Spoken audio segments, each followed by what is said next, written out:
Hello, everyone. Just a brief note before the beginning of the episode. There's a couple of breaks in here, frankly, because I messed up in a couple places and have just some minor audio things, not really much for content. So there's a couple of transitions that aren't normally in the episodes. And there is an area where I talk for about a minute with my microphone turned off, but you're able to hear me because the other ones picked me up. So yeah, the audio issues are not equipment failures or technical failures. They're failures of competence by the loose nut in front of the keyboard. And so it's all my own fault. Though I do sometimes have trouble keeping Trent in the same room as the microphone, as you can hear sometimes. Other than that, thanks for tuning in, and hope you enjoy the episode.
Hello, everybody, and welcome to episode 3 of Radio Free Ortona. Today, we're asking the question of, is good faith dead? And as I thought about it while we were thinking about what we're going to talk about, this kind of should have been episode 1 because it's kind of the raison d'etre of the whole podcast. Of the three of us acting in good faith, conversing in good faith, trying to learn, answer, or ask questions in good faith. But it's increasingly rare. Maybe not so much in the podcast space, but in mainstream media and other places, good faith seems to be going out the window. So, to start with some definitions, for example, the Oxford Dictionary describes good faith as honesty or sincerity of intention. The Philistines at Merriam-Webster call it honesty or lawfulness of purpose, which is kind of weird. I kind of prefer the Oxford definition. It rings more true to me. I'm not hearing a lot of difference between the two.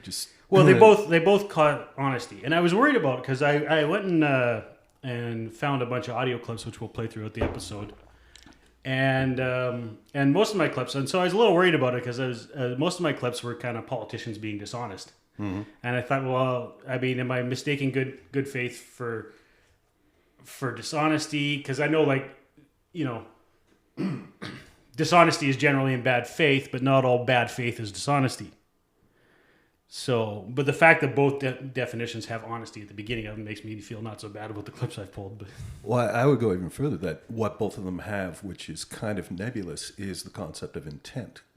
While I get what the two statements are meaning in terms of intent, and the three of us here would interpret it in a certain way. It really comes down to what is the intent. Mm-hmm. Bad faith can be an intent unto itself. Really, when you think about it. Now we're just playing with words, but that's what it comes down to, is the intent. And I suppose there's an awareness and a consciousness that comes with the concept of intent as well. I think right now, out there in the world, there's a lot of people who are not acting in bad faith from their own point of view.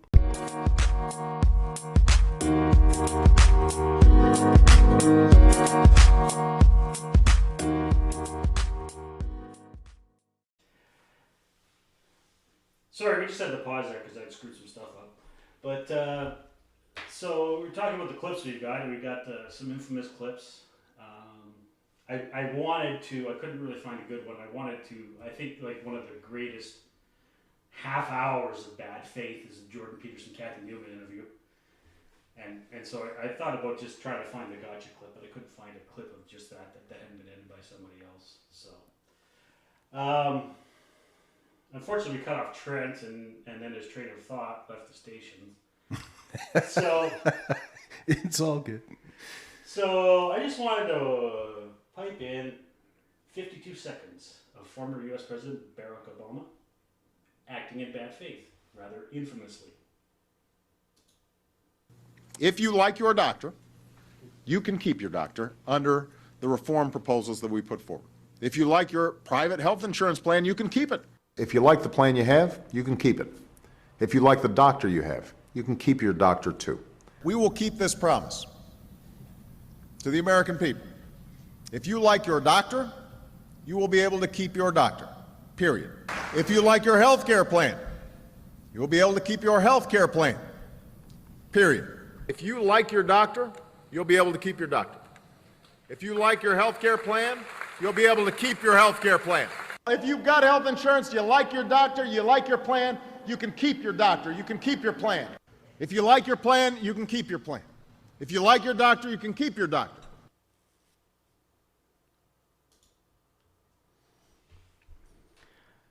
So that was President Obama grossly misrepresenting yeah. what he knew to be the truth of his titular healthcare plan that we know now as Obamacare. He knew every time he said that, he knew that the changes they were going to make to the laws regarding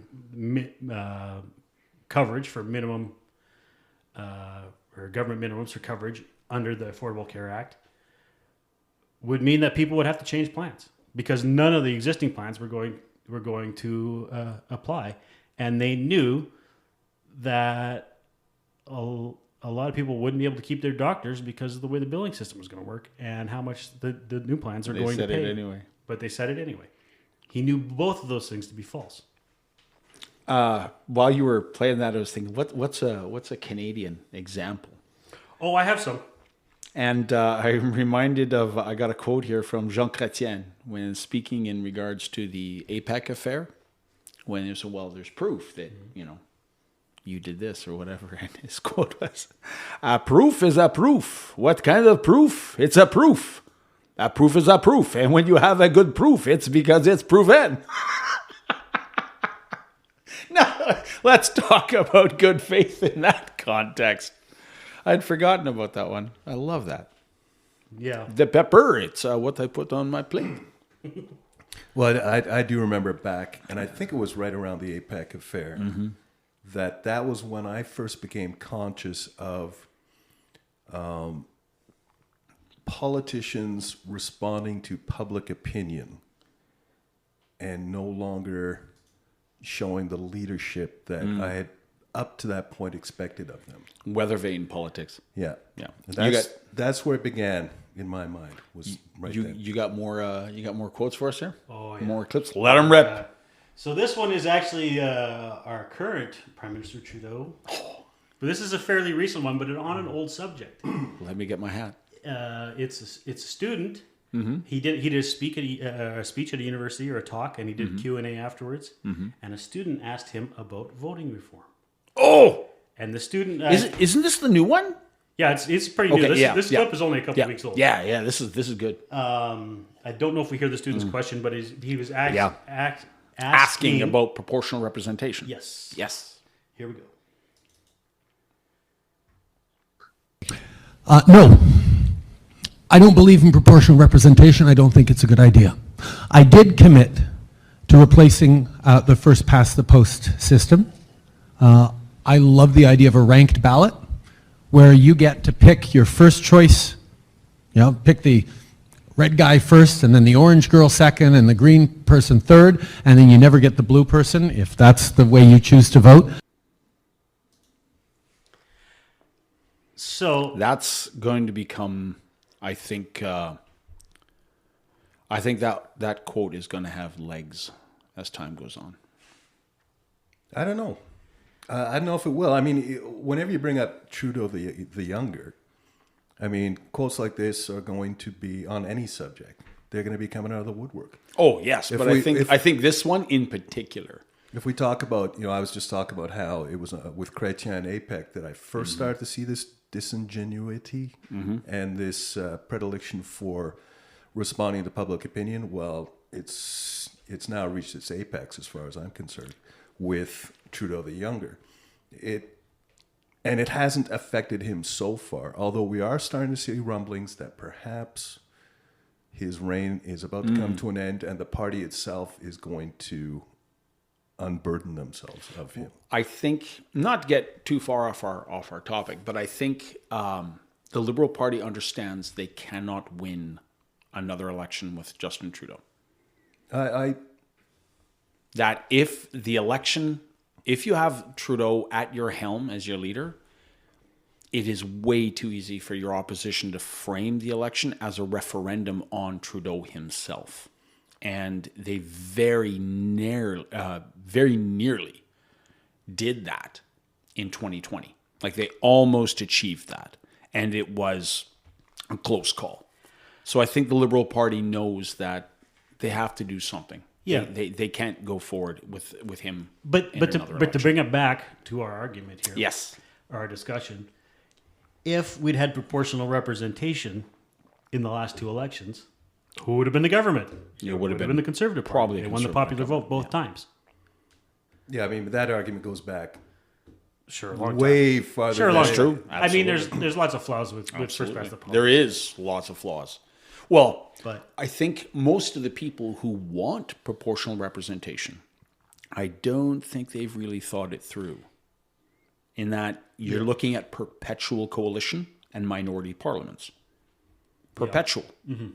And I think a lot of the people who they're looking at the downsides of proportion or single member plurality or first past the post. Yeah. And they're not really looking at the third and fourth order effects of rep by pop. But again, that I'm very glad you played that clip because that goes back to something that I want to say about good faith. Do you got any more gems for us there? We do. I wanted to go into this one a little further because I Okay. think it applies without getting too deep into the electoral weeds. We find this in the United States as well. Jonah Goldberg talks about this a lot. There's like this myth that both parties have subscribed to, that if it's easy to vote, the Democrats will win. And so consequently, Republicans all over the place are passing like voting regulation laws, and you could argue whether or voter ballot access laws and stuff like that, like the IDs to vote. You can argue about whether or not that's a good idea or bad. On the left in the U.S., it's a very bad idea. In Canada, it's like, why is this even an issue? Because we usually have to show some form of ID, even if it's a bill when you show up at the polling place. So it only makes sense. But the root of that issue is that It's a question of good faith. well, Absolutely. a question of good faith. But the bad faith thing is both parties are trying to get permanent majorities, Yeah. right? But also I think it's because deep down, Republicans believe the Democrats are built lock, stock, and barrel on electoral fraud. I don't know a single American Republican who, in a moment of complete honesty, will not admit that they believe that even if the Democrats don't maybe practice it universally, that they are universally capable of electoral fraud. Really? You believe that's what Republicans believe? Oh, yes. Extending Absolutely. how far back? Very, very recent. At least the Clintons. Yeah. Yeah. Okay, well, yeah, once you start... Like, say, if you go back, like, I don't think that Goldwater Republicans felt this way. Yeah. Right. But this is absolutely, within this century. Over the last 20 years, the view I believe, and again, my opinion here, okay? I don't have any data to back this up, nothing beyond the anecdotal. But I believe that the belief amongst the Republicans, and I don't mean the Republican Party, I mean the people who vote Republican, is that the Democrats are built on electoral fraud. That they will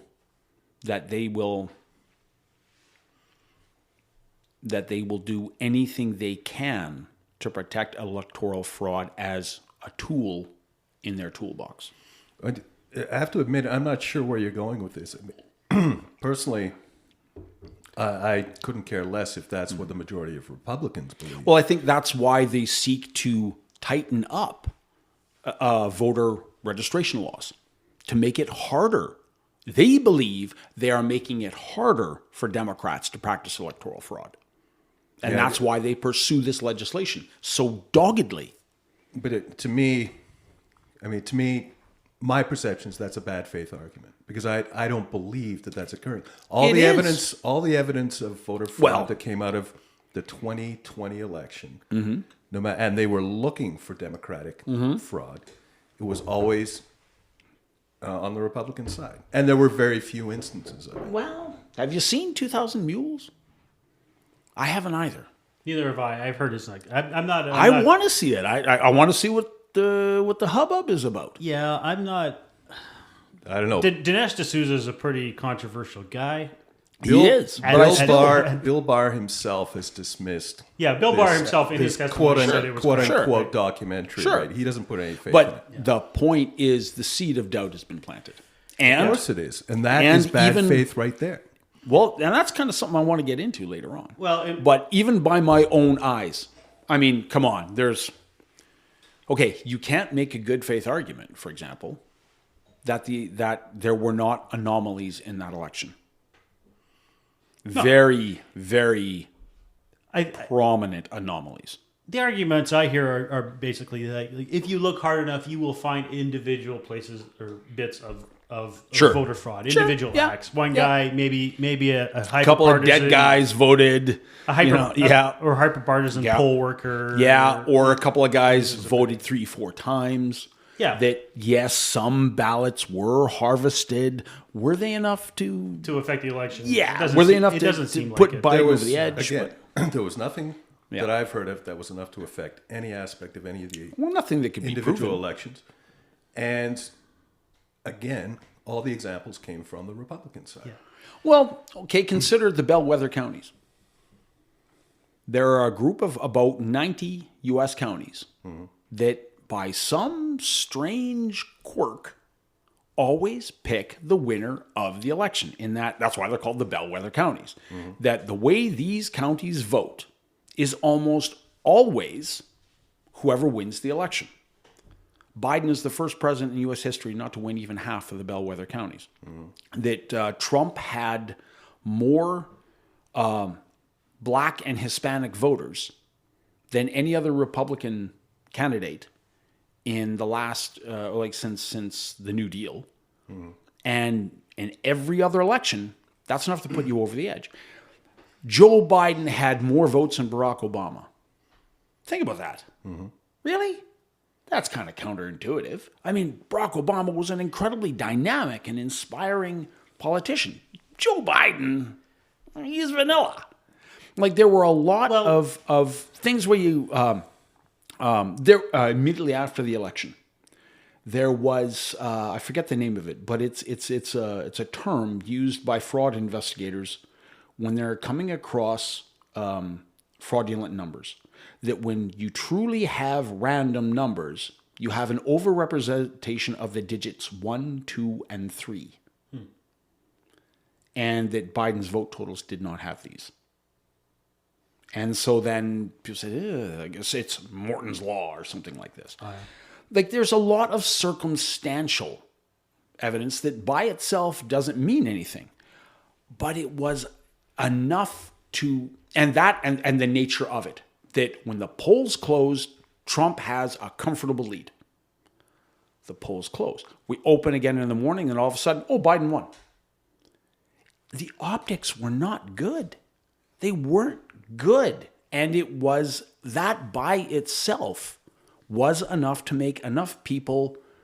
I mean, in this day and age where we have a genuine universal lack of faith in institutions, that was enough for people love a good conspiracy theory. Oh man, I've got at least 4 things to say to all this. That was You had enough. something to That say, was enough Steve? to make people, a lot of people in the United States, doubt the legitimacy of the election.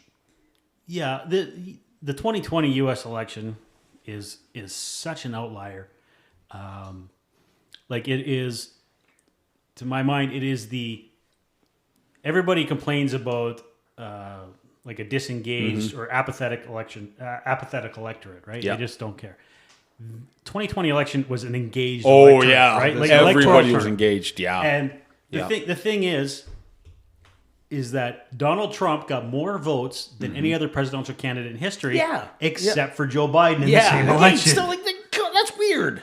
That's an engaged That's electorate. such an It anomaly. was such a divisive thing. But Yeah. to bring this back to what I was trying to get to with talking about both parties wanting permanent electoral majorities and Yep. this clip with Justin Trudeau talking about Yep. how the blue guy never gets and how in a democracy he wants a preferential ballot because liberal strategists have targeted that they would probably have an inherent advantage in a preferential ballot. Yeah, I was just trying to point out, I think, basically a simpler point in my own belief that if you're in a democracy, you have to accept it on good faith that sometimes the other guy's going to win, the guy you don't like. And if you are in a place intellectually where you're trying to say, well, if we can keep the blue guys from ever getting in, that's just a bad faith position. Yes, it is. All told. Well, I think- again, let's talk more about that. Well, I think this is where, at any point in the conversation up to this point, and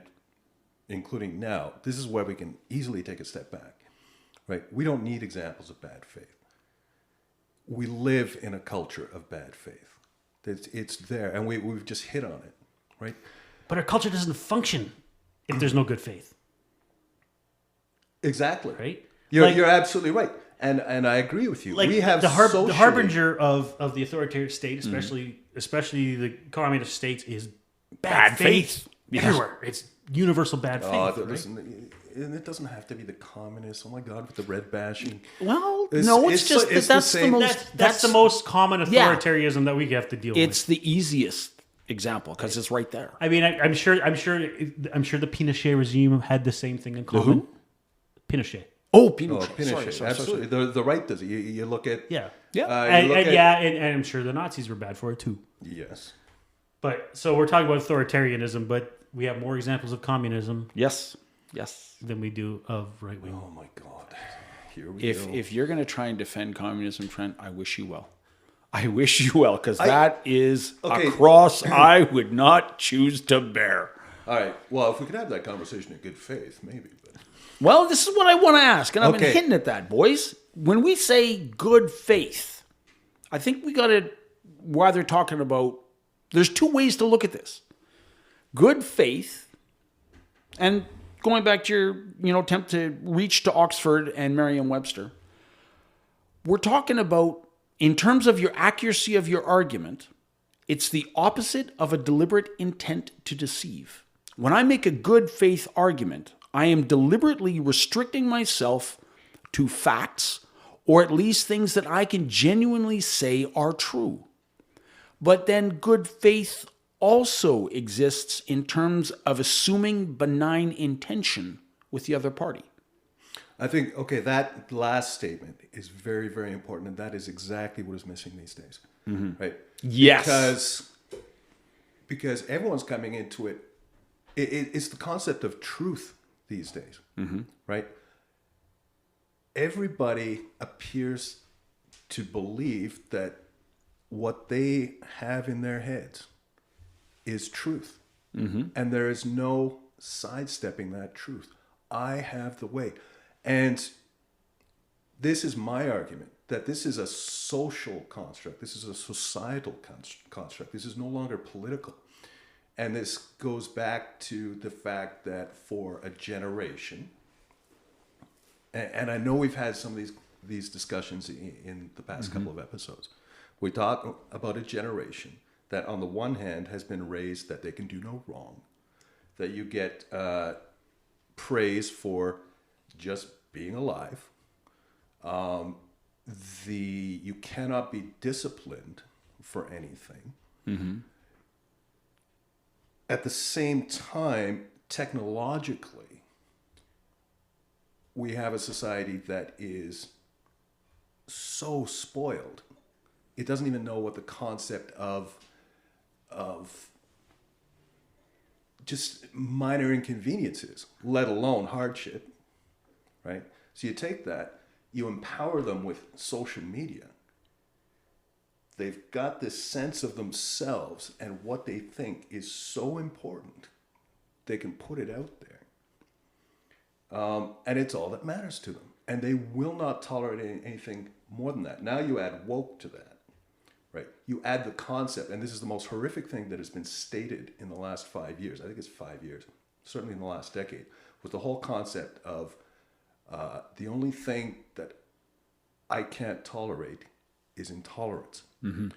Now everyone is justifying their opinion through the lens of what they perceive as intolerance in other people, right? This is what we're dealing with, and this is all pervasive. It's everywhere. It's cross-border, it's cross-jurisdictional. It has nothing to do with anything but people's own self-absorption. I think that what we're looking at, what you're talking about, is an unintended consequence of a philosophical change that came at the end of the Cold War, or that came as an after effect, a result of the Cold War. And I'm going to throw a quote from John Fund at you, and I want you to tell me what you think.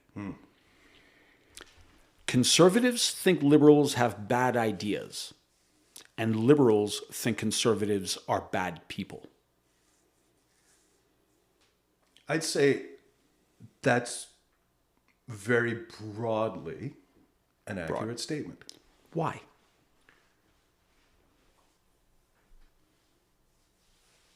Because those are the two perspectives. Like if you look at... Okay, but how did we get to that? Because that wasn't the case in 1951. Oh, I disagree. I don't know when Churchill said it, but Churchill stated, now he died in 65, but Churchill is the one who stated, any man who's not a liberal by the time he's 25 has no heart. Anyone who's not a conservative by the time he's 30 or whatever, has no brain. Right. Same concept. But there was no concept. No, it was just, that goes back to the idea of bad ideas. That has not changed. The conservatives have always thought liberals had bad ideas. Liberals traditionally thought conservatives had bad ideas.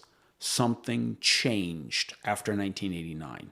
And that is that liberals think conservatives are bad people. I'm not sure I agree with that. And I have nothing to base that on. I am currently trying to do you justice by racking my brain to find some sort of lens to... Well, even like my contention is that that's a post-Cold War artifact. That change occurred in the left after the Cold War. But let's say it didn't. Why do you think it is? Regardless of when it started, why do you think that is? I don't disagree with the notion between, that joins what Churchill said back in whenever he said it with the quote that you just had. I think those two concepts are essentially the same. What Churchill was saying was... Well, then what do you think is the genesis of it? Why do liberals or leftists or progressives assume bad faith from conservatives? I don't think that's always been the case. Well, you were saying that you broadly agree with it now, like lots of exceptions, but by and large, you think that that's a fairly accurate statement. Why do you think that is? Why do you think many progressives do assume bad faith by conservatives? From my point of view, and I process that statement through how much I agree with it. When I look at conservatives, not all conservatism is bad. Of course. Right? Because now I'm past Churchill's benchmark age for that, right? Of course. not all conservatism and not all conservatives are. Sure. However, But we are painting with broad brushes. right. So Yeah. the worst of conservatism and conservatives tends to reflect poorly on that conservatism and those conservatives, right, as being. So what we're talking about is doing versus being, thinking versus being, right? The accuracy of the statement is, I think that liberals have ideals Yeah. that can easily be typified as airy-fairy, pie in the sky. Utopian. Right? Utopian, right? And I believe there's a place for that, right? And so they look at it and they say, well, you don't have a plan for getting there, right? I think conservatives tend to shut down those concepts by saying it's not realistic, right? And my counterpoint to that is they are realistic because we have achieved them over the course of human history.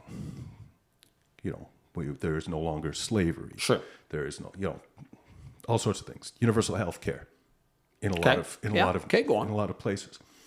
So I think those statements are true. That's how conservatives look at liberals, right? And I don't think they're doing so in bad faith per se. It's just that's how they think. Liberals have always looked at conservatives and gone, you're bad people because you don't want this improvement to people in general, people across the board, people who are weaker than you. Right. Right? I would agree with that because I've often, pointed this out to progressives to say that we want the same thing. Where we differ, as in conservatives and progressives want the same thing. Where they differ is in the mechanism to arrive at that same destination, and this often raises eyebrows, on the other side of the aisle. And they say, no, you don't want, the empowerment of the downtrodden or the assistance, to the powerless and this sort of thing. And I say, no, conservatives do want that. It's just that we differ in how that could be achieved. Now, my contention is that view is really, really entrenched in the post-Cold War era, in that during the Cold War, that the belief, the debate was which system, be it at the time, now this is a Cold War perspective, mind you, okay? We wouldn't have the same conversation today. Would socialism, as compared to free market democracy, what is going to produce the most happiness for the most people? And a good faith argument, in other words, no attempt to deceive, and a belief in the benign intentions of the other side, was made that socialism could deliver the most happiness for the most people in comparison to free market democracy. That ended in 1989. That option was no longer on the table for the left once the true nature of socialism became understood. Like you pointed out earlier when you're saying, well, here's my examples of negative political systems, and you said, oh God, here we go with the red baiting. Well, yeah, because it's so easy to use socialism as an example of authoritarian genocide. So that empirical argument was no longer on the table for the left. They had to retool and came up with the moral argument to say that the actual nuts and bolts result of policy is of secondary importance. The moral prerogative is more important. It doesn't matter if our minimum wage policy actually affects this number of jobs or that number of jobs, or whether it hurts this industry. That's not the point. The point is it's the right thing to do. The moral intention behind the policy is paramount. And what we're seeing now with the belief that, well, if you oppose us, then you're opposed to this moral principle. You can't be a good person and oppose what we're doing. Okay, this good faith is a second order effect of that philosophical change which distinguishes the new left from the old left. So if we backtrack, so you say Yeah. like it happened after 1989. Can we go to what social issue you think that the moral argument first started coming? No. I have not actually thought about that Was enough it the to climate give you debate? something Because like that. that, No. that dynamic No. has certainly entered the climate I debate. would say that maybe the environmental debate. Or was it gay rights? See, again, I haven't really boiled it down to that level, but I will say that there is a definite, absolute shift away from empiricism Because towards moralism Yes. within the new left. Because I've certainly heard a lot about, the argument of, okay, well, the intention doesn't matter, versus the Or the intention- versus the intent- intention is all that matters. Yeah, the intention is what matters, But- the result is secondary. Certainly, I think on the right, people would argue that if you're like the intention is all that matters and the effects don't matter, then that is bad faith. On the right would view that as bad faith. Yes. The left, And people I on the would left say do not. that there's been a counter evolution on the right. And I'm going to say, because it's more recent, I'm going to lay primarily at the feet of new media. And I'm going to throw this at American thinkers such as Ben Shapiro and Dennis Prager that have a counter evolution where they now, in the past, again, in the Cold War, the conservative argument was that, well, our system just works better. That leftists are inherently good people, they just have bad ideas. Yeah. This has changed. This has changed in the last 20 years to say that no. Leftists are bad people. There is no way they could espouse the system that created Lubyanka prison, that created Buchenwald, that created La Cabana, that created the Gulag, and be good people. Did you just put Buchenwald on the left? Yes, I did. For two reasons. Buchenwald was used by the East Germans after 1945. So it was used for a short term as a detention facility by the new regime. But I also kind of threw that in there deliberately to kind of poke the bear, kind of poke you in the ribs, because I always like to stir the pot by the whole tick historian controversy of were the National Socialists right or left. But I don't want to get distracted by that. Nonetheless, just to take it back. So is that bad faith for him to do that in there? Yes, it would be. And then not let you respond to it? You know what? That would be a bad faith argument in that I'm trying to, by doing that, now I'm confession here, good for the soul. If I can provoke an emotional response in you, say like you're my opponent in a debate. If I could provoke an emotional response from you that distracts you from a rational, logical analysis of my argument to find the weak points, that would be, I think, bad faith because I'm trying to deceive. But here's the thing. So I got so many things I want to say right now. But in response to that specifically, I've said ever since we decided to do this together, and you guys invited me to be the voice of reason. Well said, sir. Well said. And again, that to me, your response to that, my being able to say that, your response to it is a counterpoint to what you just asked. Right. I feel actually in good faith that you can poke the bear, so to speak, by saying things like that. Yeah. And I can question it, and we can carry on from there. Right. I see no bad faith whatsoever because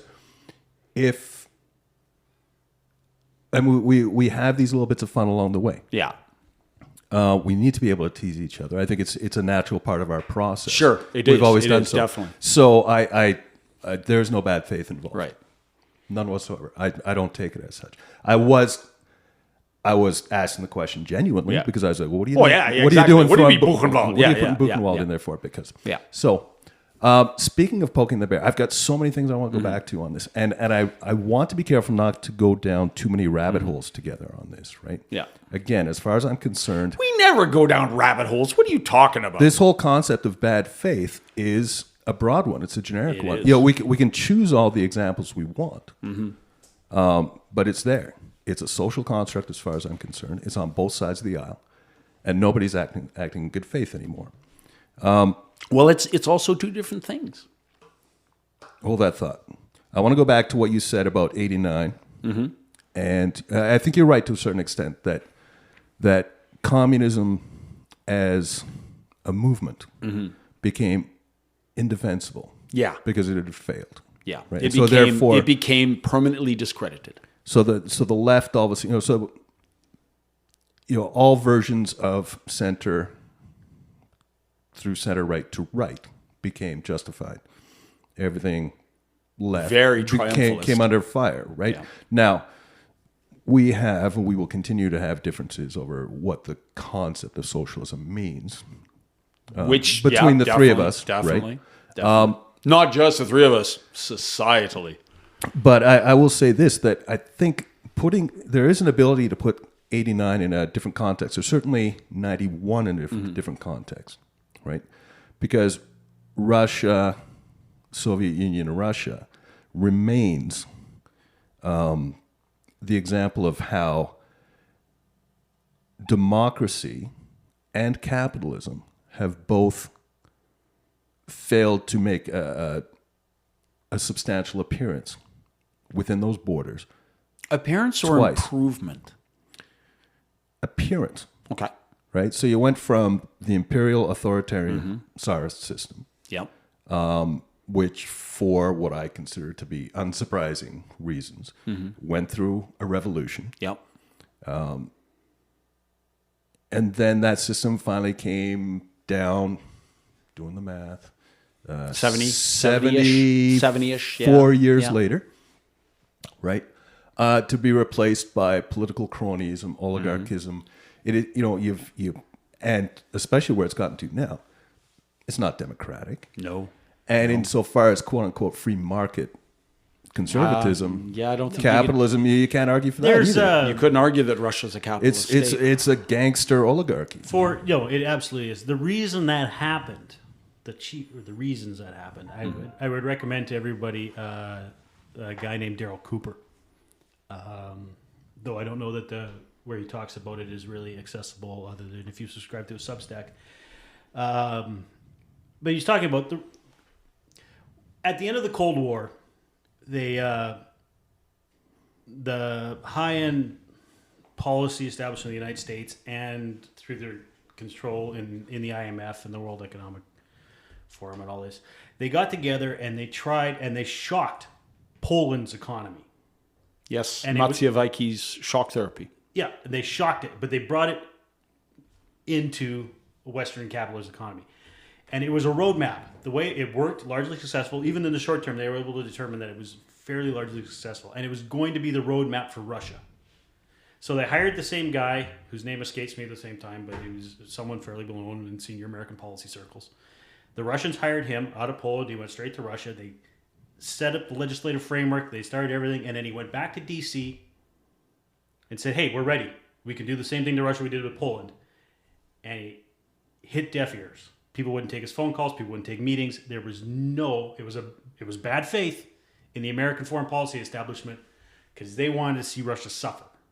And in the end, there was an opportunity there to bring Russia into Western Europe, to integrate it.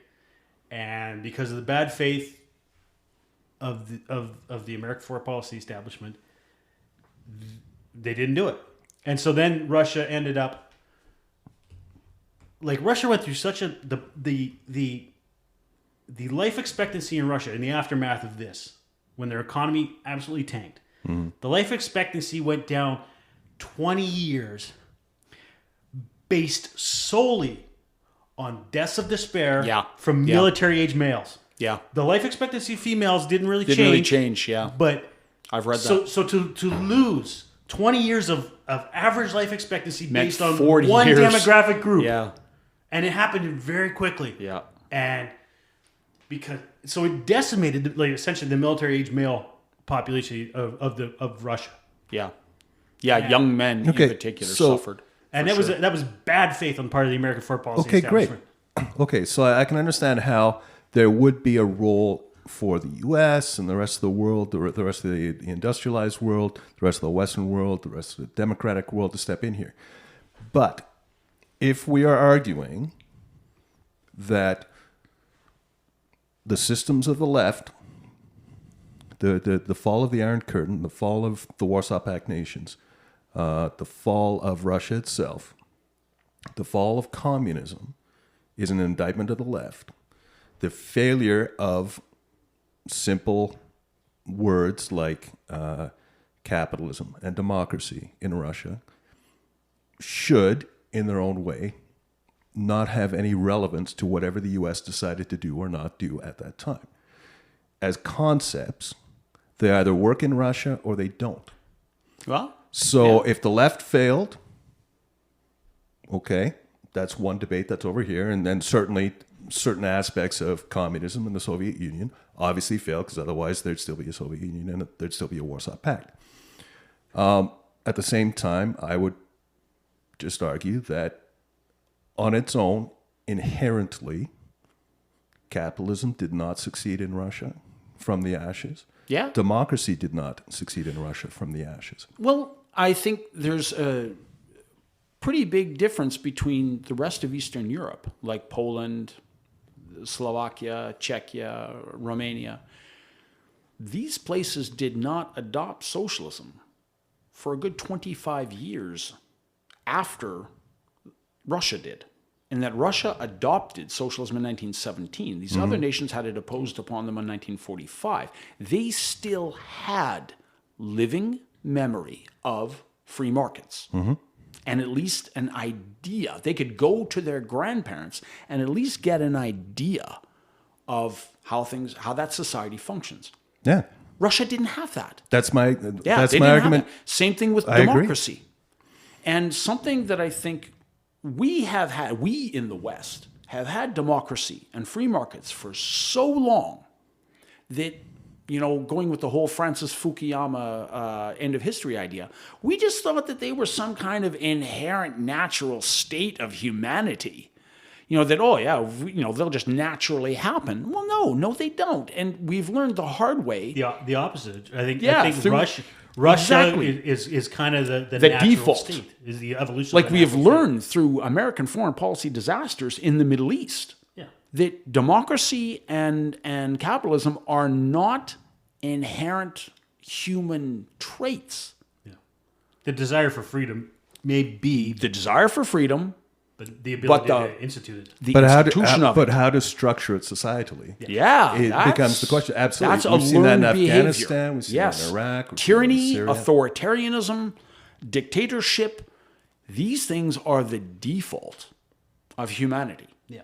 These things, let's not forget, this is how we evolved right up until the Enlightenment, which in evolutionary terms was the blink of an eye ago. Oh, absolutely. Yeah, it was yesterday. So Yeah, exactly. If you will, I'd like to engage in a stream of consciousness I just had. Let her connecting rip, a few brother. dots from what Yeah. just came up, right?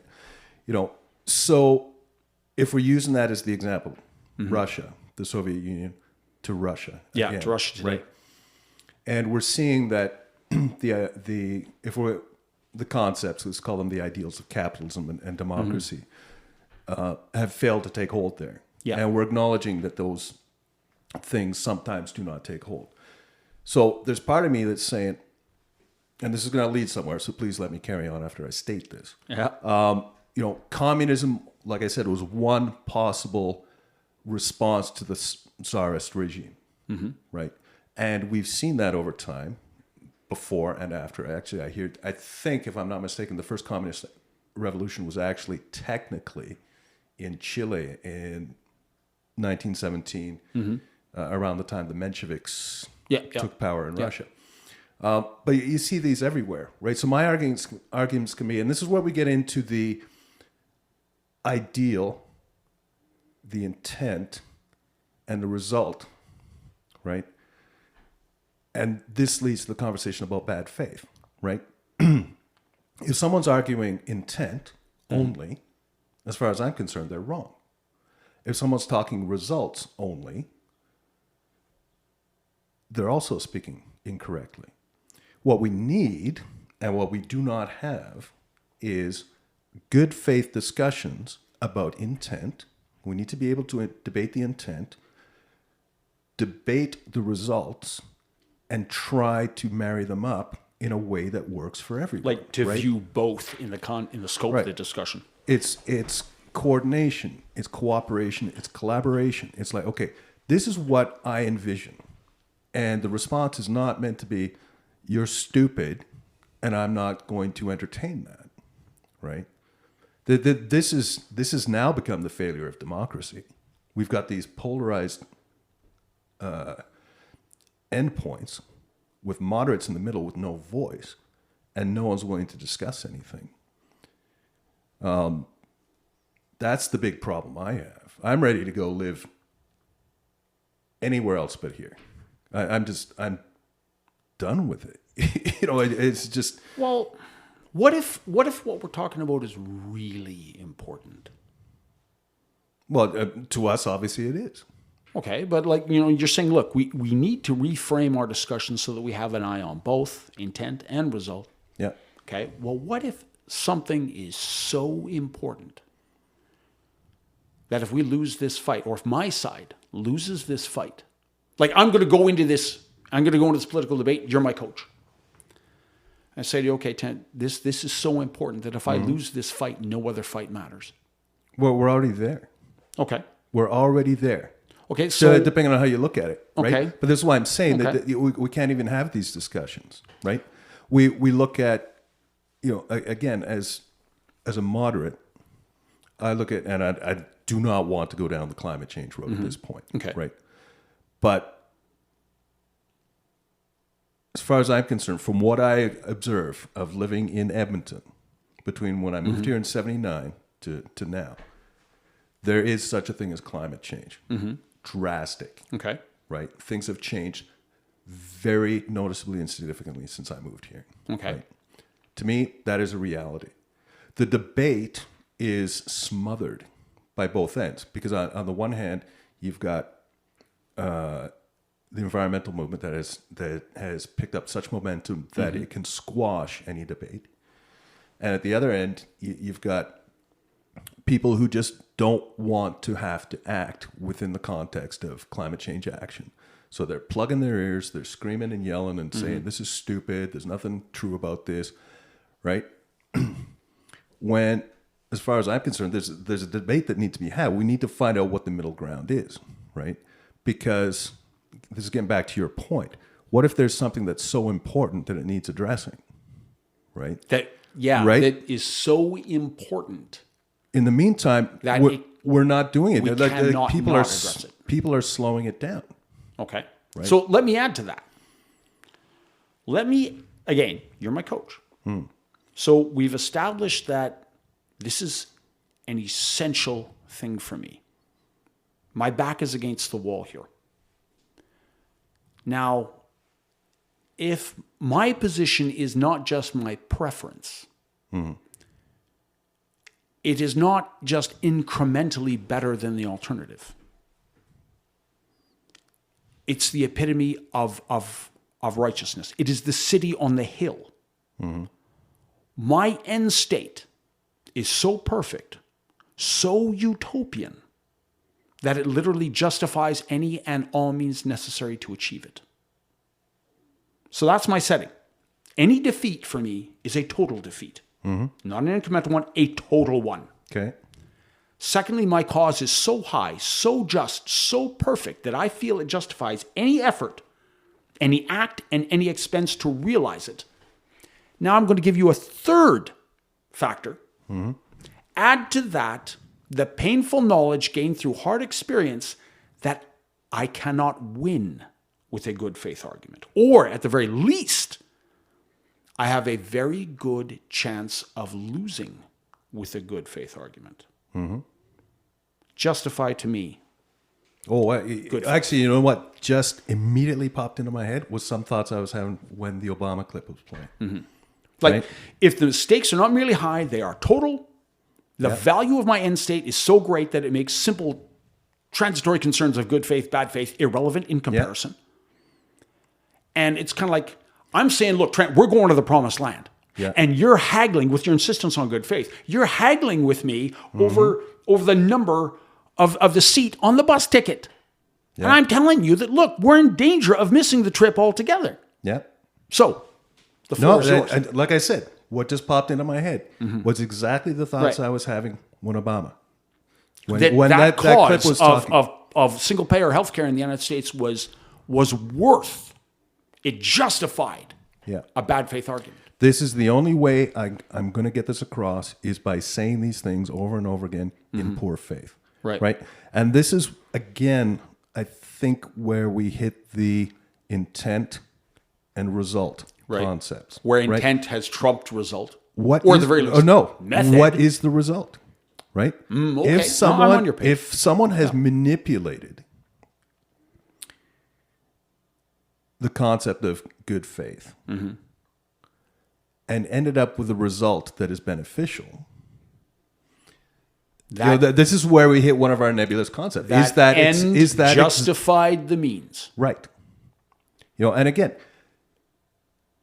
good faith is an ideal. It's a convention. Right? And if one side abandons it, it is only a matter of time before the other side abandons it as well. No, here's the thing. I can tell you this, all right? If you have this, what I'll call megalomaniacal concept in your head, and you're absolutely self-assured that this is going to happen. Like my three factors. Your three factors. Yeah. And if you come to me with that third factor and you manipulate me in bad faith, right? But the result that actually you get is acceptable to me, I'm going to have less of a problem. Like I'm not going to have as big a problem with the lack of good faith as I'm going to have absolutely no problem with the end result. So if you can pull that off, great. So that's a compromise you are willing to make. I'm for the audience who can't see, I'm raising my eyebrow as I look at Trent. Well, absolutely.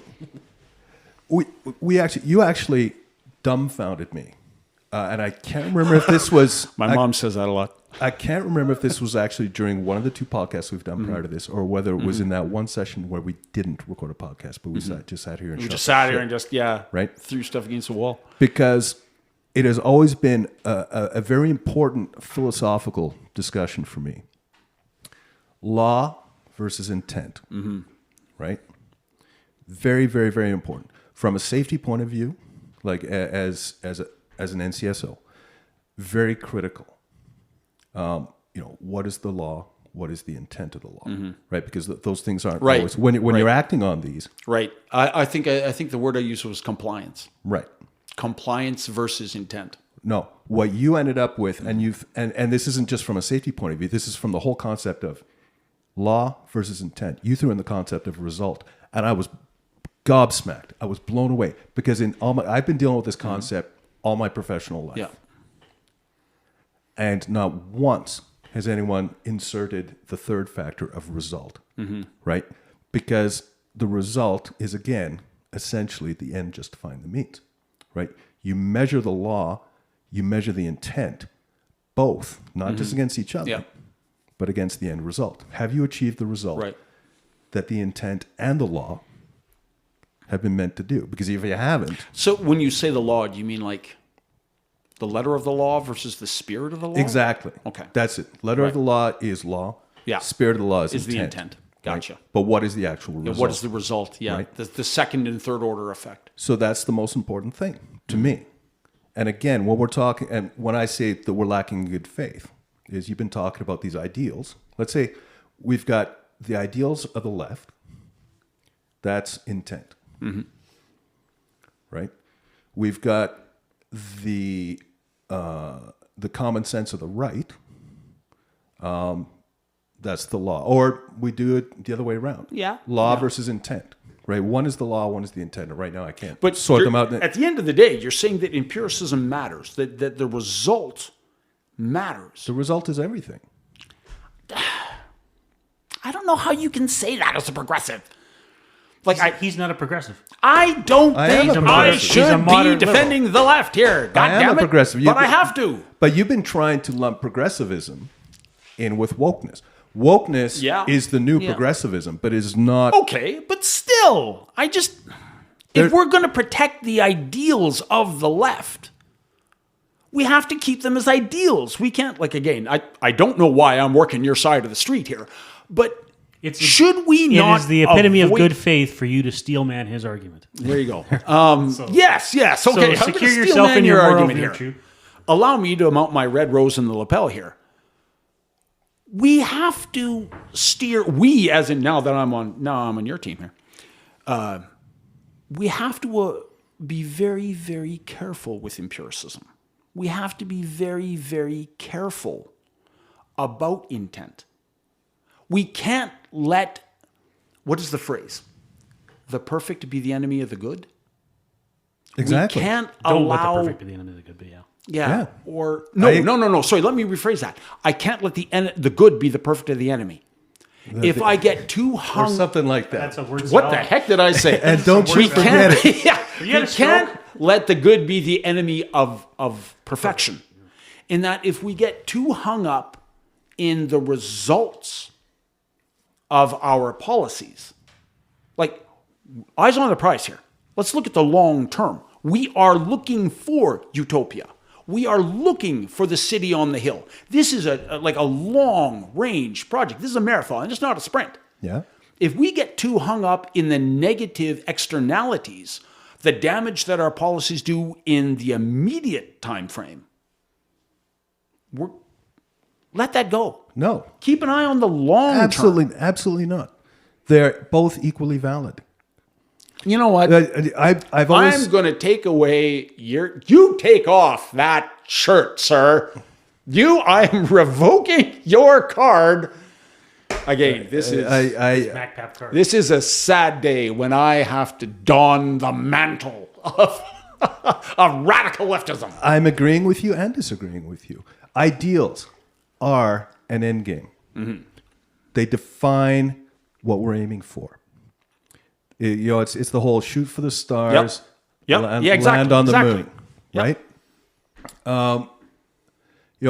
In other ways, I would liken it to the frog that's jumping out of the well, and every time it gets halfway there, Yeah. right, the steps become smaller and smaller and Yeah. smaller. In that scenario, you never actually reach the top of the well, but you're getting closer every time, right? In my mind, there's no point in,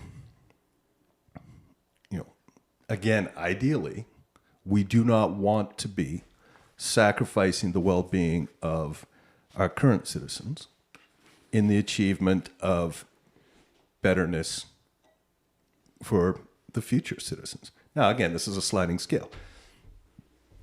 It has to be multiple factors taken into consideration depending on what context you're putting this in. Climate change, right now, pardon me, seems to me that maybe the current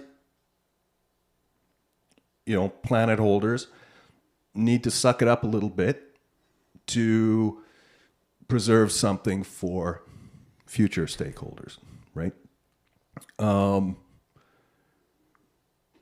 And there'll be examples like Second World War, right? A whole generation went off to make life better, and they sacrificed themselves They did. to make life better for future generations. What's the phrase for your tomorrows we gave our today? Yeah. And I think that applies more to the second war than the first one. The first one, Absolutely. the motivation for going to that one was... There is absolutely no doubt as to the moral crusade that was the Second World War. But No doubt. for me, and I think this kind of applies to where wokeness has gotten us recently. I mean, I hear a lot from, the women's movement and the racial and gay movements, and I profess no lack of support for them, right?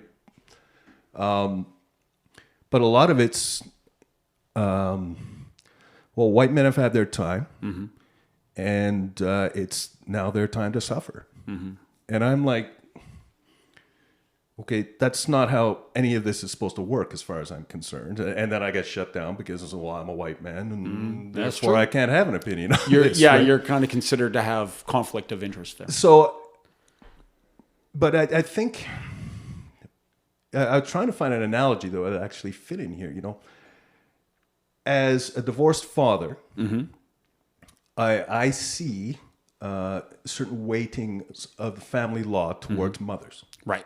Right.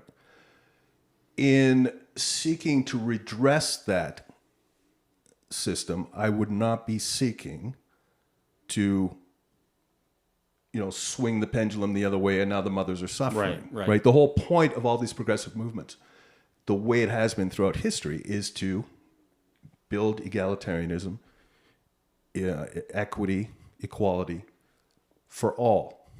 Okay. Well, Right. So there is a hypocrisy. There's a massive paradox in the current movements that are saying, well, now it's going to be everyone else over white men. Like swing the pendulum past center. Right? We're not doing that. Yeah. That's goofy. Well, right? usually, I try and make you, into some kind of representative spokesman for the entire left of center, spectrum. Let me just talk to you as an individual. Mm-hmm. Like when you talked about, result has to be absolutely your focal point. Is there a principle that you will not surrender regardless of result?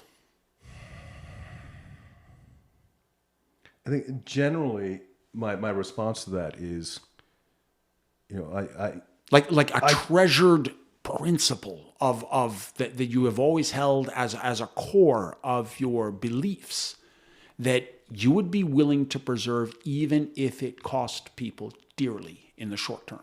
Or is there none? Cost people or me? Who am I to speak for other people? Other people. Or is there none? Or would you say, no, I'm not so wedded to any one ideological idea that I would be willing to let other people suffer? I'm going to answer your question with yet another example of and because it speaks to me. When I was in a youth group, and I was a punk at the time. I had the big boots and the Clash T-shirt or Sex Pistols or whatever. Yeah. And we had the local MLA come to hang out with our youth group and address us. And he was smarmy as shit. And of course, he was conservative because this is Alberta. And right? back then, there were no other MLAs. Didn't we even have any opposition? I don't think we did. Right? I think there was two guys one time. Yeah. There was Ray Martin and Grant Notley. That was it. So he came to speak to us, right? Now, the legislature, they carpooled together.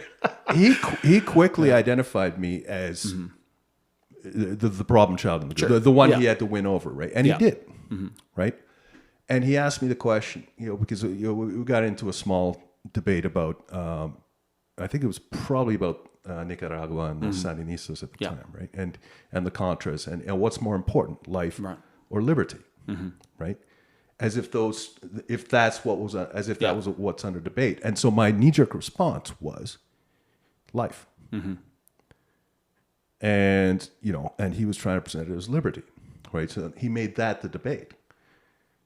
Since that time, I can't remember, sometime in the intervening 30 years, 40 years. I'm dating myself now. I've come to realize that as a Canadian, I have the luxury of both, right? And I kind of resented him that you want to talk about bad faith.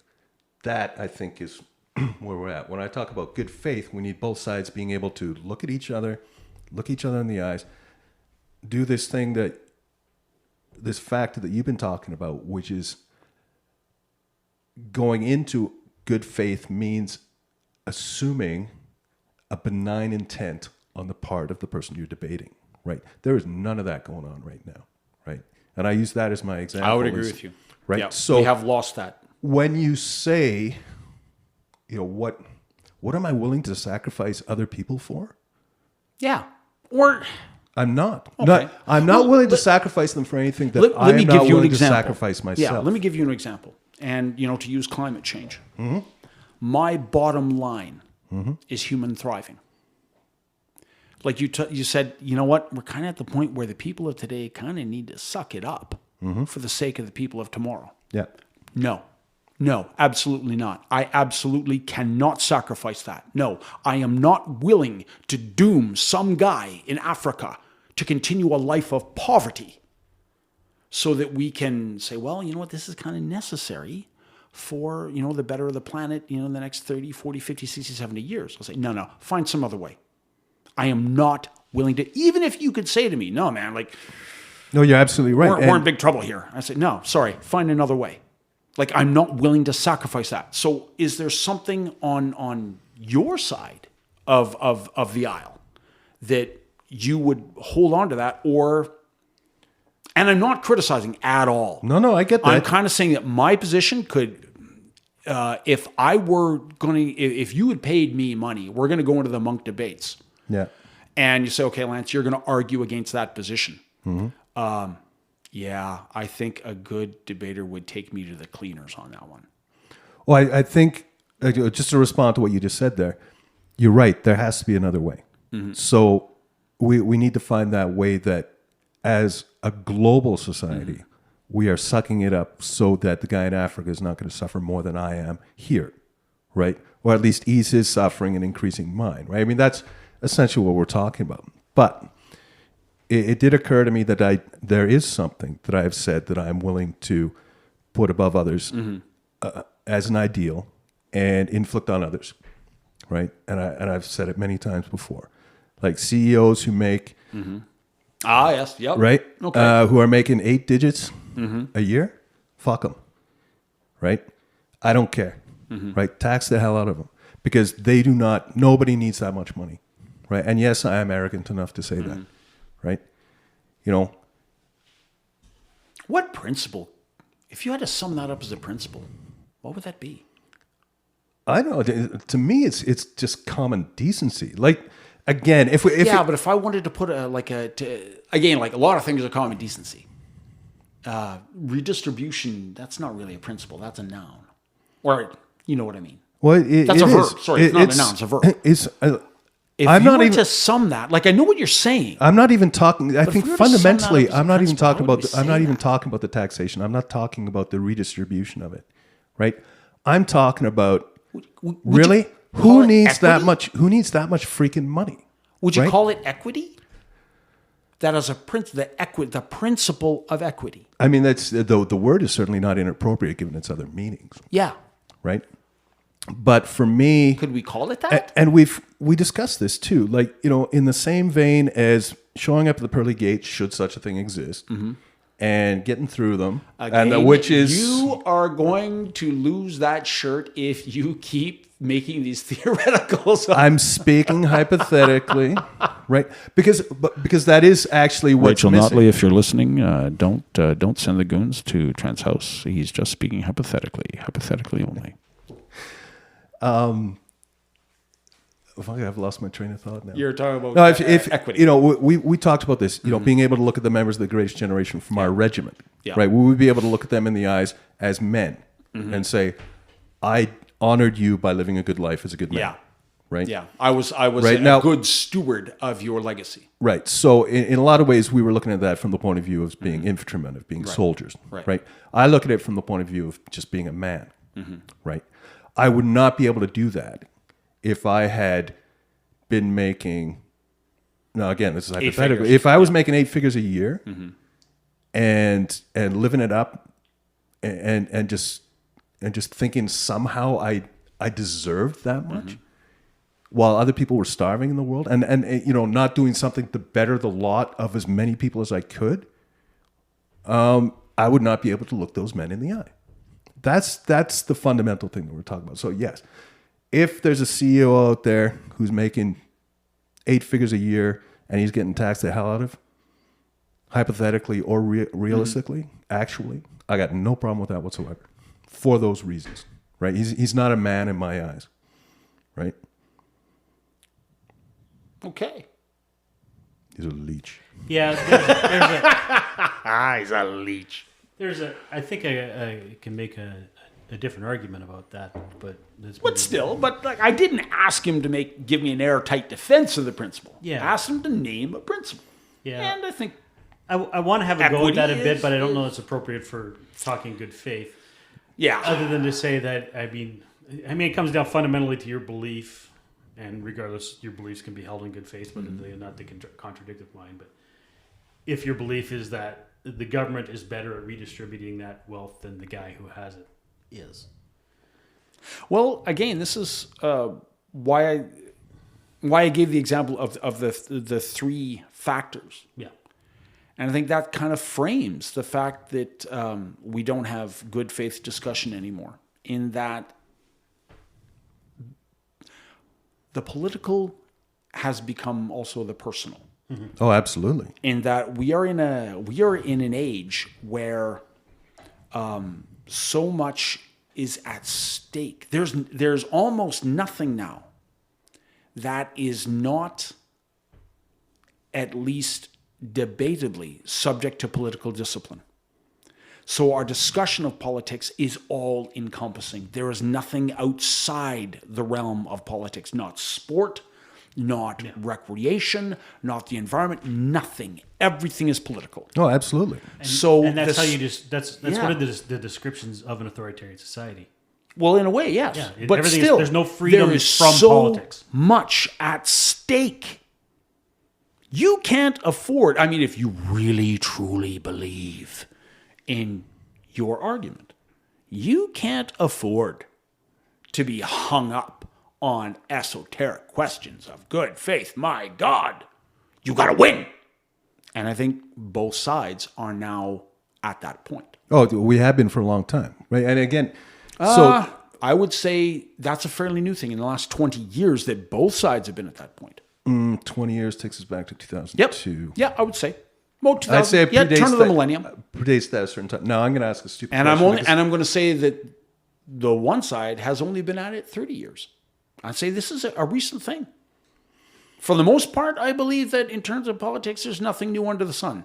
This is an exception. I believe you're correct. Now, again, I put it down to a generation gap, the way the current generation, the last generation have I would developed, certainly say that is an enabling factor. and the society that has formed them. It's not just their fault. I'm not pointing the true. finger Yep. at Generation Yep. Z or whatever they are. Yeah, these days. exactly.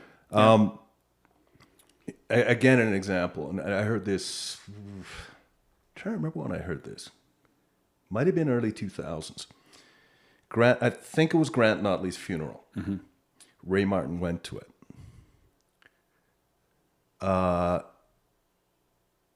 Ray Martin was there. Who was it? Johnson, Dick Johnson, who had been a minister under. He was in the Lougheed. He was in the Lougheed government years for a long time. right? Yeah. So he showed up at Grant Notley's funeral. Yeah. And he went to sit in the back with the other Tories. And Ray Martin went to find him. Right. And said, "What are you doing back here? You belong up here with us." Right. Because, oh no, it's the other way around. I'm sorry about this, gentlemen. Now I'm rambling. It was Dick Johnson's funeral. Well, you're getting old, buddy. Ray Martin showed up. And he went to sit at the back. Right. Where all the new Tories were, the right. Klein Tories were. Right. And someone from the Lougheed Tories went Yeah. and found Ray Martin and said, "You belong up here with us, With the veterans. not with them." Right? Because there was a respect that they had for each other back in those days. And the Lougheed Tories had more respect for Ray Martin and the New Democrats than they did for the Klein Tories coming in. And that was the watershed I moment. could see that. That was a watershed moment There was for a politics. big- There was a nastiness that came with Klein. There was no. Yes. Yes. Yes, there was. Yes, you're right. And I think that for But me, there that was an the genesis of what you're ideological talking about. schism between the Klein Tories and the Lougheed Tories. Mm-hmm. Lougheed was not a doctrinaire conservative. Like, he was not hard, small government in the way that there was a very wide streak of that within the social credit that I think the Klein Tories were a bit of a throwback to. The Klein Tories were a bit of a throwback to the Manning social credit. Certainly the Eberhard social credit. That Lougheed was very much, he was a progressive conservative. He was. And so I think there would be more of a sense, there would be less animosity between the Lougheed government and the New Democrats and Liberal opposition than between the Klein government. Absolutely. And I think it's one Because of they just didn't differ fundamentally in terms of principle. well, that's I miss the days of the Progressive Conservatives. Of course you do. Because that was the name of Of course you the do. provincial party. There's the name of the federal party, right? Yeah. I believe it or not, I have voted Progressive Conservative along the way. I cannot tell you how many times I have heard, my opposite numbers lament the demise of, say, figures like Joe Clark, of the Red Tory. Mm-hmm. Well, of course, in the same way that I would lament the law, like I do lament the absence of a Laurier-like figure in the Liberal Party. Mm-hmm. Well, now you're going back a century. I kind of have to. There's not a lot of liberal icons that were when we talk close enough to the middle for my taste. When we talk, again, like I couldn't name you a moderate New Democrat that I think is a moderate. I couldn't name you one. Okay, well, I'll So I can't say I miss that New Democrat. I'll give you a twisted answer to that. Mm-hmm. Tony Blair. He wasn't a New Democrat. He was the British. Oh, gotcha. Yeah. Oh, yeah. He was Labour. Yeah, New Labour. New Labour. Right. Yes. So they basically became the Liberal Democrats. Canadian Liberals of or Labour Party and became the Liberal Democrats in the UK. I mean, there was the New Labour and Liberal Democrat. There's no difference. Yeah. So it can be done. Yeah. I guess yes. It just hasn't happened in the Canadian context yet. But Tony Blair is a neocon, so Well, to his point, right? To his point. I mean, it can be done. And I would argue, and again, I don't want to go too far down these roads, but I mean, it's interesting. We have had New Democratic parties provincially running the show. Yep. BC has had 3 or 4 kicks of the cat, and they finally seem to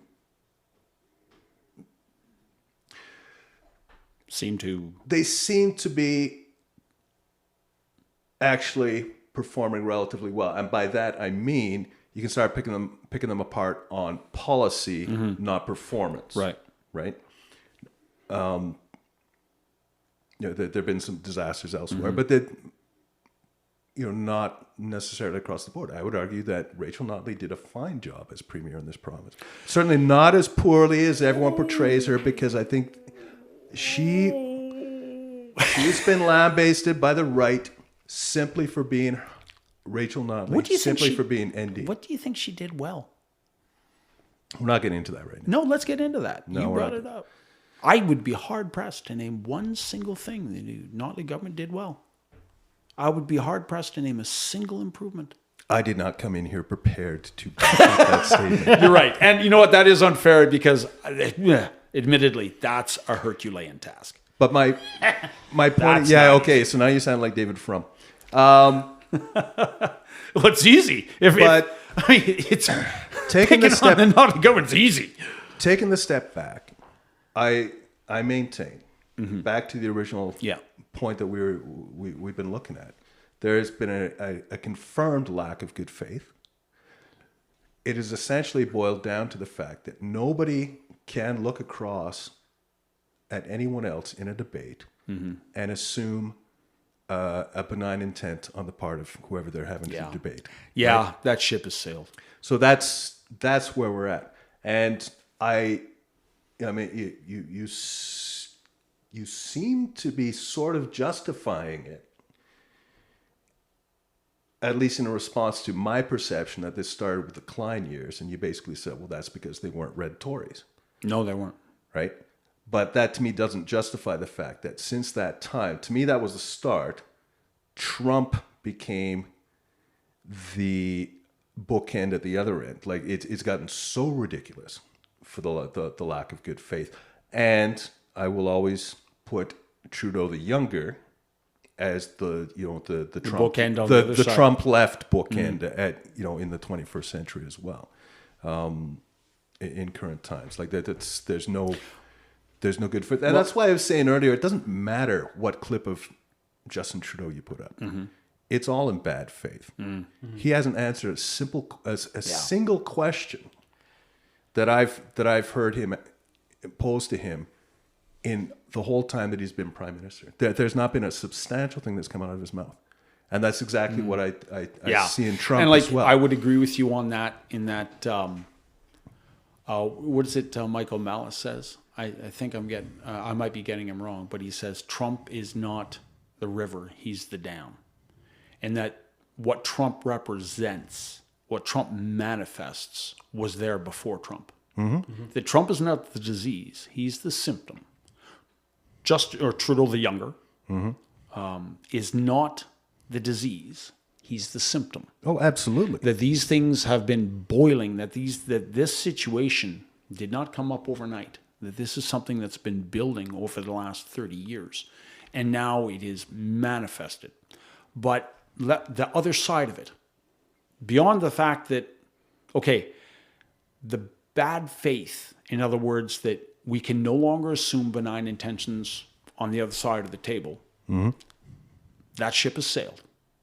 The other side of it, that good faith in that restricting yourself to an argument that, to the best of your knowledge, is truthful and factual and accurate. What do we, as just individuals, how do we navigate the current political landscape if we can no longer assume that? If I have politician A and politician B, and they're both debating, or I have argument A and argument B, be it, say, climate change, be it foreign policy, like what's our reaction to the war in Iraq, be it intergovernmental, like say, the question of electoral reform in Canada. If both sides are not arguing in good faith, gun control, another example, abortion, another example, where we have a very major issue, but I can no longer assume good faith, in other words, factual, accurate, honest arguments on either side of the table. How do I, as an individual, navigate that? Well, we do what we're doing, right? I mean, the whole concept of truth is a two-sided coin coming into it, right? I think in some ways there is good faith on the part of people. Not again, they're not assuming a benign intent in their opposite number, but they are, I think, in a lot of ways coming into it believing themselves to be coming from a position of truth. The problem with that is not often the case, or that is often not the case, because people are living in their echo chambers. They're living emotionally, they're thinking emotionally, so that they've got their belief and they're representing their faith in that belief as truth. Right. A lot of the information we get is just not true. Right, and this is where it becomes a vicious circle. It's a chicken and the egg. What's the problem? Well, the problem is you need to be able to sit down and debate with an open mind, with the acceptance of the possibility that you might be wrong, and you could be convinced our own otherwise. Fallibility, right? Yeah. The conversations the three of us have, there hasn't been one of them that I've come away from where I haven't had food for thought. Yeah. Right. I think I've surprised you a number of times, just in my actual viewpoints. Yes, this is what you perceive. Yes, and like this is where I have to keep coming in there, and like I gotta dress like Mao or something like this, and tell you give me an identity crisis, Trent. I tell you, and I'm a walking identity crisis, brother. I mean, I know it. Yeah, well, that's what we do.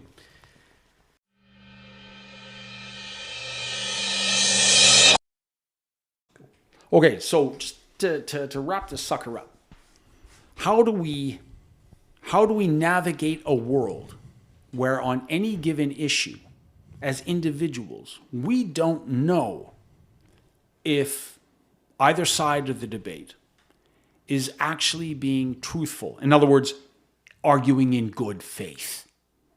Not the let's assume that they both think their opposite number are evil and malfeasant. Okay, let's set that aside. How do we live in a world where we're not really certain of the accuracy, the truthfulness, the honesty of the debates placed before us? I think the answer is to carry on doing exactly what we're doing. We set the example, right? This is the expectation we have of ourselves. This is the need that we have from the world at large. We set the example. We put the message out there. This may be the most important concept that comes out of this podcast, aside from us rattling off otherwise personal irrelevancies, things that are important only to us.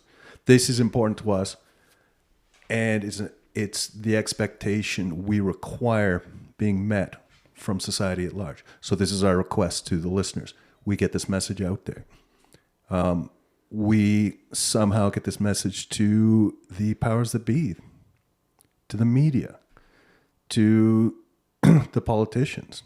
If ever anyone asks us a question, this is our statement. This is what I need. I need good faith from you in respect to your opponents. Steve, tell him why he's wrong. No, I have to. I'm just being a jerk. I have to agree with him. I agree too, yeah. I think I was listening to. Think global, act local. Yeah. But global, act local. Yeah. Yeah, But in I was that listening sense. to a recent. By recent, I mean a couple of months ago. I think Jordan Peterson had Douglas Murray on his podcast, plugging his new book. But one of the things they talked about was that retribution, political retribution, is now on the table where it wasn't before in democracies. It was always assumed that even if you were replacing the other party in power, you didn't do stuff to punish them. And that's not the case anymore. Not only that, we're starting to see it internally within parties. Within parties. Yes. That's true too, right? And I think we really need to, I don't know how we do it, but the incentive structures have become warped, especially in government, at least in the political portions of government as opposed to the bureaucratic portions of government.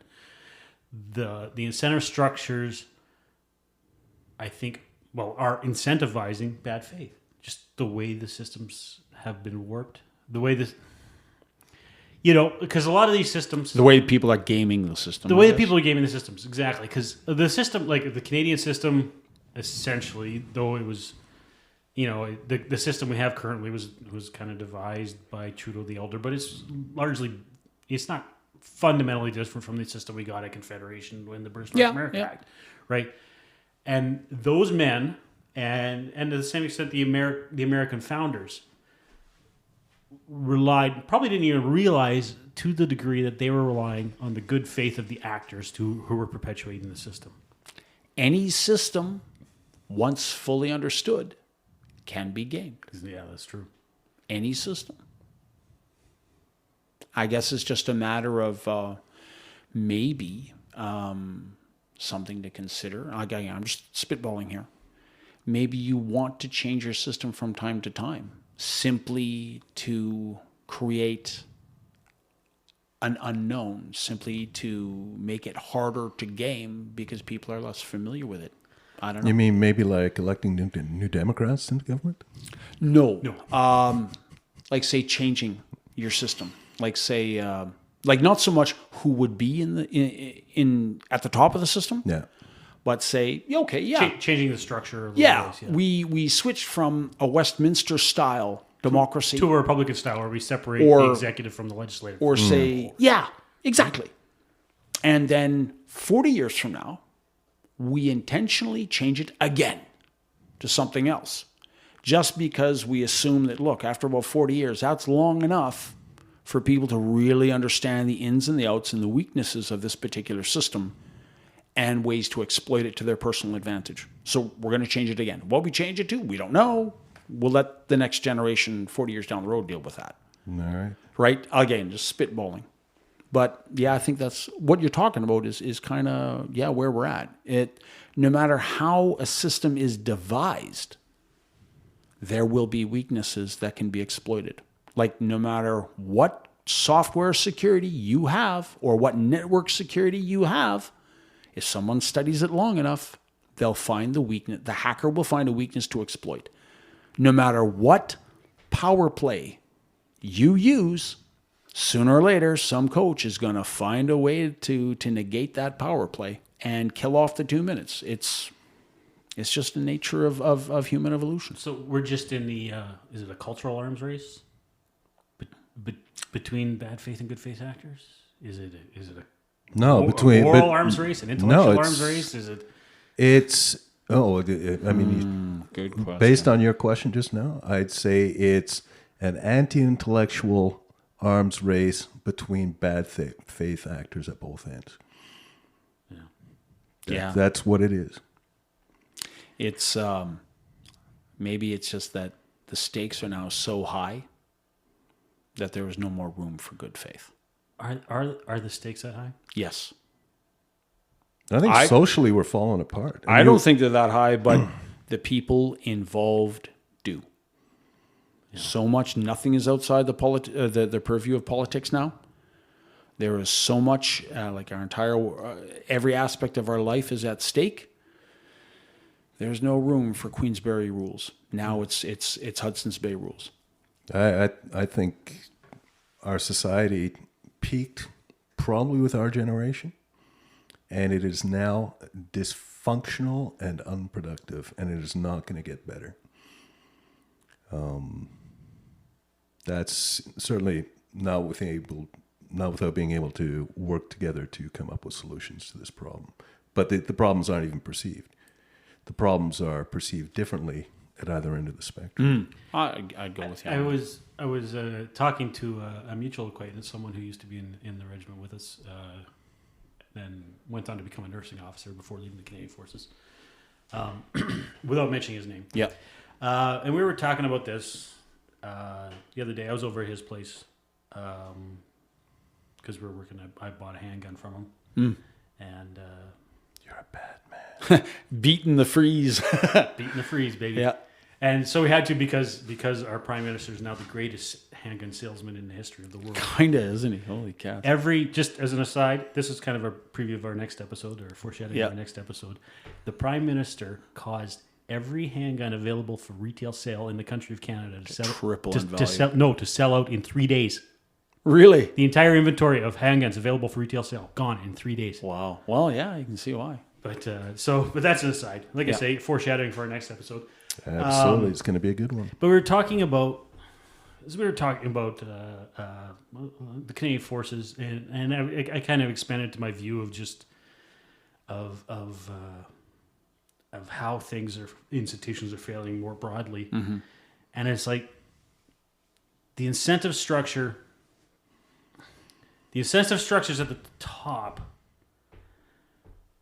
incentivize corruption and bad faith. The incentive structures at the bottom don't. So in the Canadian Forces, the RCMP, apologies to any RCMP members who might listen, but I often say the RCMP is the most corrupt police force in the first world. And I don't mean that to be line officers, because frontline officers of the RCMP you find, know a couple and find largely to be very good faith actors. They're doing their job. You're talking about the upper command echelons. The upper echelon has has been very political for a very long time, and the institution's rotting from the top. The Canadian Forces, the people at the bottom fundamentally believe in the mission of the Canadian Forces. I may not agree with the mission, but they fundamentally believe it and act in faith. The incentive structures at the top. Yeah. How many? In NDHQ, it's another story. It's another story. Right. And so the incentive structures, once you get past, sticking with Canadian Armies, like once you get past Command and Staff College and you're likely going to go past Lieutenant Colonel. Yeah. Once you leave the battalion level. Because if you're going to be a brigade commander, then you're probably going to move on. If you wait long enough, you'll become LFC commander or area commander. Div commander. If you're going to be brigade commander, you're probably earmarked for something higher. Yeah. Yeah. or you're going to get one of one of the slots. So those incentive structures, it's once it becomes about careerism, Yeah. that becomes, then the good faith goes out the window because now you're worried about you and Yeah. not about the institution. And not about the institution. And that rot, and I think as you go through specifically government institutions, but you can expand it out further. You get to private institutions as well. That as soon as the incentive structure becomes about personal advancement rather than the mission of the institution, it rots from the top. And we're rotting from the top. But the reason we're rotting from the top is why things still work at all. Because if we're rotting from the bottom, it would be chaos. It'd be anarchy. So, On that happy note, a little commentary style crushing veracity. Yeah. Just if you're on the bottom, thanks. Keep doing what you're doing, buddy. Keep doing what you're doing. I think actually while you're still alive. that's an interesting note to leave things on, because I think that's something the three of us all agree on. If you're on the bottom, thank you. Yeah. All right. So if you can, I forget to ask this. This will be the first podcast I hopefully remember to ask this. Like, share, subscribe, even though this isn't YouTube. But, follow us on the podcast apps. We're on Apple, Google, and Spotify. Comment if you can. Leave us star ratings on either Spotify or Apple. And have a good week, and we'll talk to you later. Bye. Keep the faith.